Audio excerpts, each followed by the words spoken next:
up, MMA fans? This is your host, Ryan Truland. Welcome to episode number 21 of the Ear to the Canvas podcast.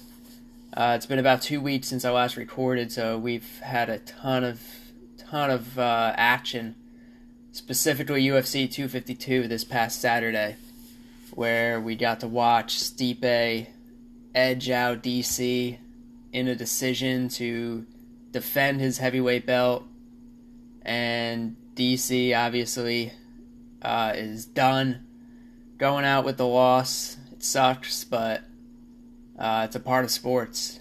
Most people don't go out on top, and DC had a hell of a career, and he's definitely respected by the masses within the sport and the fans.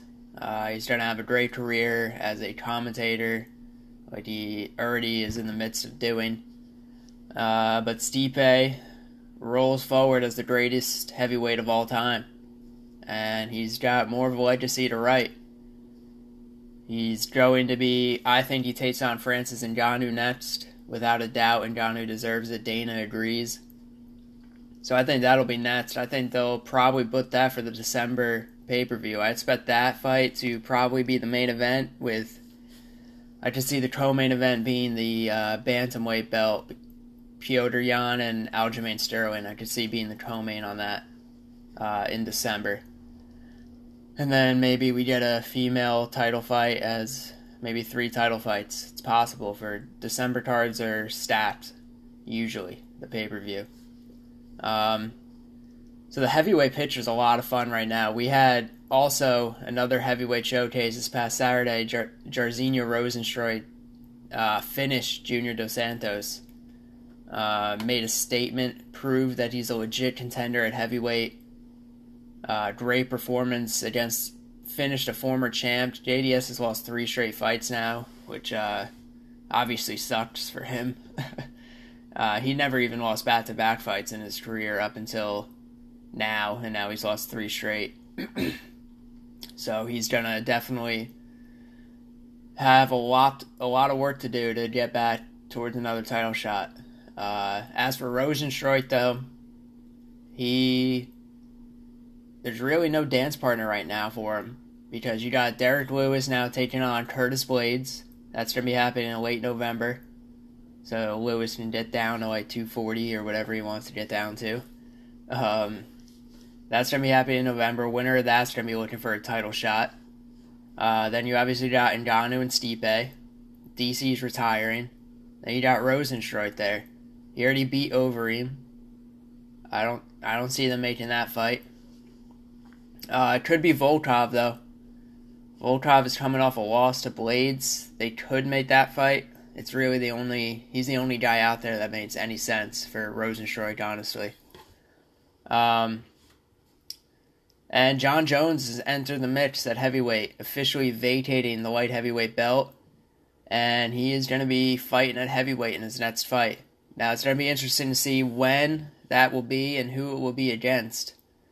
Because, again, Ngannou versus Stipe, probably going to be in December, I would think. Does Jon Jones fight before then a heavyweight in a fight that's not for the title? I would guess no.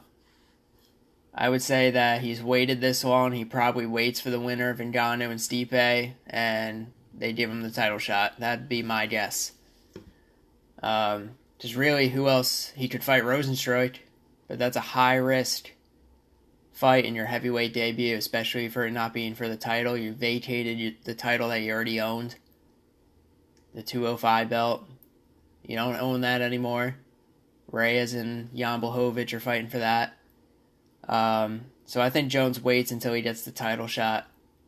If they give him Stipe before they give Ngannou Stipe, I'd be shocked, especially with what Dana said. He said that Ngannou's for sure next. So I'd be shocked. Ngannou would really... he would definitely have a leg to stand on in an argument in that one, because I would be on his side, because he is definitely next. He's beaten, 4 straight guys and under 3 minutes for all 4 fights. He's on an incredible streak. He's earned another shot at Stipe. He's a better fighter than he was when he first fought Stipe. And that's why he's opened up as the favorite. He's frightening right now, what he's doing to guys. And then other news came out. I think it was yesterday, MMA Junkie reported it, I believe, that Israel Adesanya is willing to follow Jon Jones up to heavyweight to fight him, which is crazy. When I saw that, I almost thought he was joking. He said, though, that in the interview that he fought guys at heavyweight in kickboxing. So I guess he's done it before, sort of. But I just cannot picture Adesanya fighting at heavyweight. That'd be wild. It was hard enough to see him going up to 205. Let alone heavyweight. That'd be crazy. But that's what Adesanya said. He's fighting a scary fella next month. Paulo Costa, undefeated. He's huge, powerful. I think Adesanya gives him a lot of problems, though, on the feet. Just such a huge advantage in terms of technique and gauging space, counter-striking. Paulo's just going to put his foot on the gas and come at Adesanya, and I think that could be his demise. It's still got about 5 weeks until that one, so I'm not going to talk too much about it on this podcast, but that's my early thoughts on it. So, light heavyweight belt is vacant, and Dominic Reyes and Jan Blachowicz will be fighting for it on Adesanya Costa card. That'll be on September 26th next month, UFC 253. That is a great fight. It was really just a matter of time before they took the belt away from John. He's just been sitting out too long. He's made it very clear that he's disinterested in running it back with Reyes right now, despite the fact that fight, many fans, many analysts, journalists, whatever, former fighters, many of them gave it to Reyes. It was an insanely close fight. It's crazy that he was disinterested in the rematch. And even the fight before that was really, really close against Thiago Santos. But he's not interested in the rematches down there for whatever reason. I get it that the money's bigger at heavyweight and he wants to be a 2-division champ. For sure, I get it. But I do not get how he could be so disinterested in fighting Reyes. But Reyes will get another chance at the belt, and here we are. He's fighting Blachowicz, a guy who also deserves to fight for the belt. Really, him, Santos deserves another shot at the belt. Maybe he'll be next, we'll see. But light heavyweight is still fun. Even without Jon Jones in it, it's still a lot of fun. Another fight that I think should be made right at the top there is Glover Teixeira, I think, should fight Yuri Prochazka. That is the fight to make there. I think Glover's ranked 4th, Yuri's ranked 6th. It would be Yuri's second UFC fight. He finished Volkan Oezdemir in his debut not too long ago. Crazy, entertaining fight. This guy's going to be a star in the UFC. He definitely gets hit. We haven't seen him on the ground, so there's definitely some question marks with Yuri. But he ate the punches that Volkan hit him with, and he delivers some huge power. Oezdemir doesn't get finished, and he put him out. So I think he should be fighting Glover Teixeira next. And Thiago Santos, whenever he's ready to fight, he could fight the loser of Reyes and Blachowicz, or he could fight the winner. He could get that next shot. We'll see. Light heavyweight's in good hands, though. I mean, Dominic Reyes just got that one loss. It was to Jon Jones. Many people thought he won. The guy is a very viable champion, honestly. But Jan Blachowicz has that Polish power. You saw what he did to Tori Anderson and Luke Rockhold.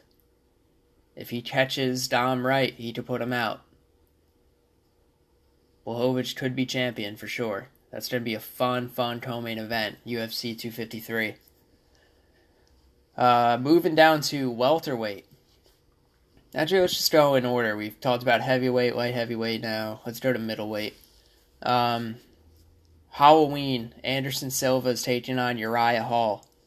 That fight has been announced. Anderson Silva was baiting some people, saying that him and Conor agreed to terms to fight at middleweight. Never really bought into that because it just makes no sense, especially for Conor. I mean, it made sense for Anderson. That'd be a huge money fight at this point in his career.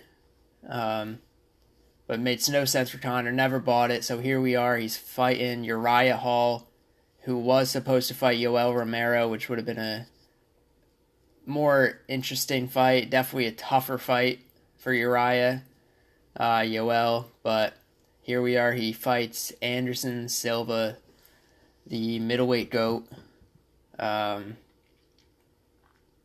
He's 43 or something. Definitely, I think he's got 2 fights left on his contract, and he plans to fulfill those. So, this fight's probably not even going to be the end of the last time we see Anderson. I think it will be a competitive fight. He's obviously not the same as he was when he was in his prime or even shortly after that. Uriah is not the same, though. I think Uriah is better, though, at this point in his career. Gonna be a stand-up fight, probably. We'll see if Anderson tries to use his jiu-jitsu. But yeah, that's gonna be a main event, too, which is pretty crazy.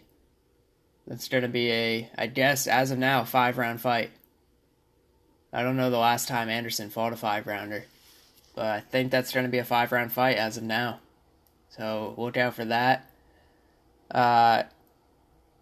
Moving down to welterweight, a couple things that I wanted to talk about. First, Cowboy versus Nico Price on September 19th.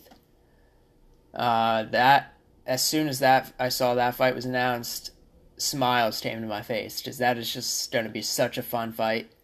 It's kind of crazy that just in January, Cowboy was fighting Conor McGregor, and here we are now, he's fighting Nico Price. I mean, Nico's good. Nico could beat Cowboy. It's just going to be a wild scrap for as long as it lasts. Nico's not ranked right now, neither is Cowboy. Cowboy's ranked at lightweight, but this is going to be at welterweight.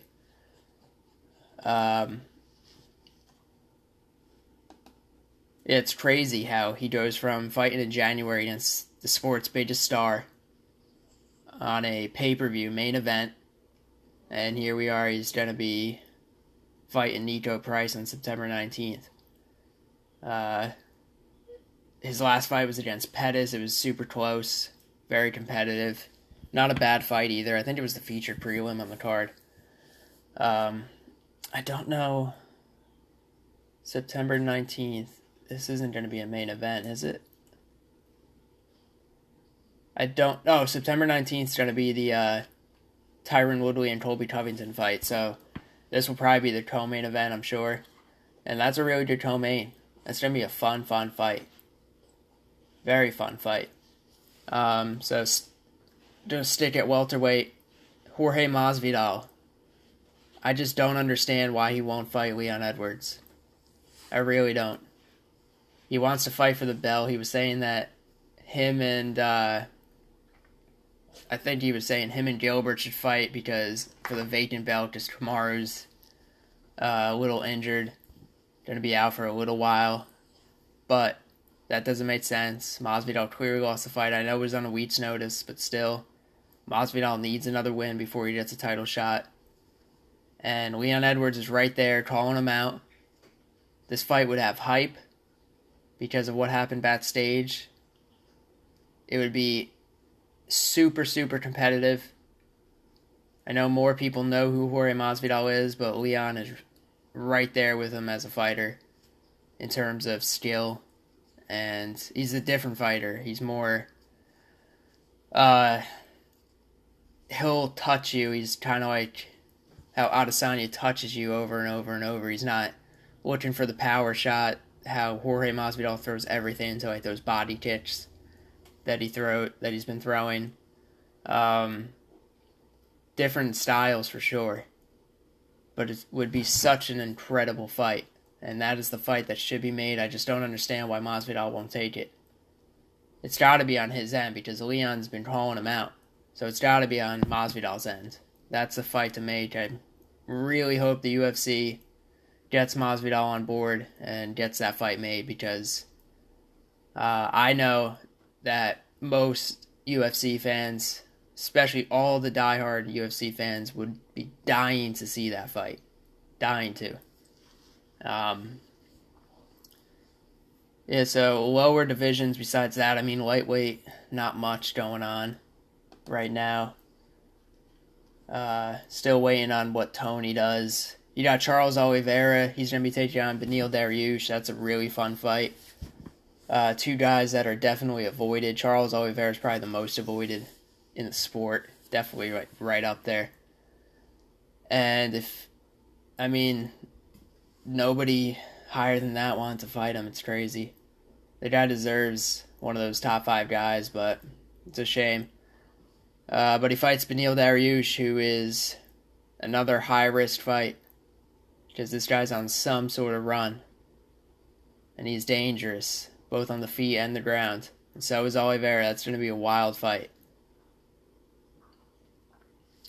Let's see. Featherweight. I know Sadiq Youssef. Who's he fighting? Is he fighting Islam? I know Sadiq Youssef just signed a fight. Featherweight's a great division. You got Ortega and Korean Zombie. That's happening, finally. Zabit and Yair is happening still. That's great. And other than that, you're still waiting on things to kind of sort out down there in the bottom of the division. Then you got bantamweight. Jan versus Sterling should have been made already. Let's get it going. Garbrandt's going down to flyweight. I think Moraes is fighting Sanhagen, if I'm not mistaken. I know Marlon Vera called out Jimmy Rivera, which is interesting. That's a good call out. Jimmy, though, fought at featherweight in his last fight and looks pretty good up there, so we'll see what he decides to do in terms of that.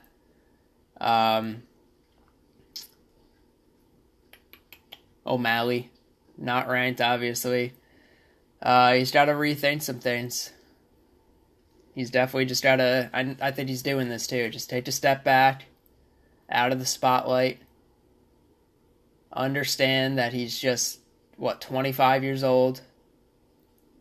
That was by far the biggest test of his career. A guy in Vera who was not getting respected coming into this fight. He's just got to take a step back. I think a good opponent for him next would be a guy like Nathaniel Wood.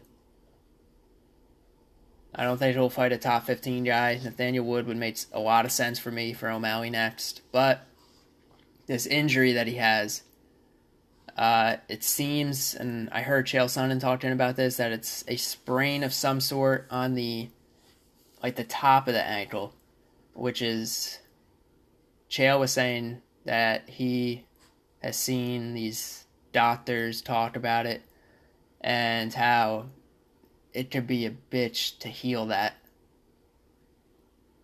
Take a long time. He used the analogy that Anderson Silva's compound fracture against Chris Weidman, that injury would take less time to heal than the injury that O'Malley has suffered. So that's tough, and this is a guy that has had injuries. Guy had to take a couple years off because of injuries. Really, worst case scenario would happen for O'Malley this past Saturday, but it's not something that he can't overcome. It's not. He's just got to get healthy.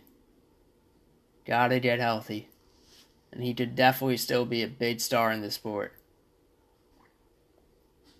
I mean, they gave him the co-main event on a pay-per-view. That just says everything. And it was deserved. I mean, kinda. Kinda deserved. I mean, JDS and Rozenstruik probably should have been the co-main event, but O'Malley and that was gonna be a sick fight too, before that injury. I mean, who knows if he didn't get injured on that light kick, who's to say he wouldn't get injured on like the next one or the one after that. So who knows? He's just got to figure that out and get healthy. Flyweight. Cody's going down there to fight Figueiredo. That's going to be a wild fight.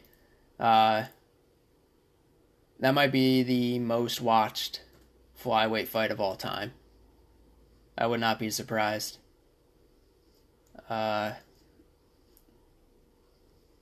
really like Brandon Royval in that division too at 10 as a up-and-comer. Really like him.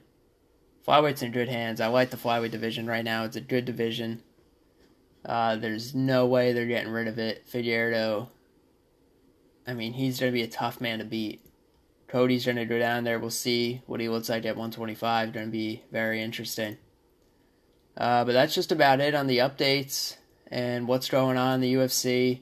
Heavyweight picture's a lot of fun. Light heavyweight belt is vacant. We know who's fighting for it and when. Adesanya to heavyweight. We'll see. He's got to get through Costa, though. Not an easy task. I see a lot of people kind of turning on Izzy, too, online. I mean, I was just scrolling through like comments on videos that he's been in recently. And it seems like people are like kind of turning on him. Maybe it's the pink hair. The earring that he has, it's possible. I mean, I don't love the pink hair. I liked it more when he bleached it. But I'm not really to say. It's not going to take away from his insane talents inside the octagon, what color hair he has. So that's going to be, like Dana said, if it's not going to be the fight of the year, it's going to be one of them. Next month, Adesanya Costa. It's going to be a lot of fun. I'm going to be on MMA Reloaded's podcast again this Friday, so look out for that. Otherwise, Back to Sports page, BACK Sports page, where you can find my articles. Going to be posting a couple more this week, trying to get like 4 or 5 out a week. And other than that, be back with another episode early next week. So enjoy the fights this weekend. We got Mike Rodriguez and Joe Solecki.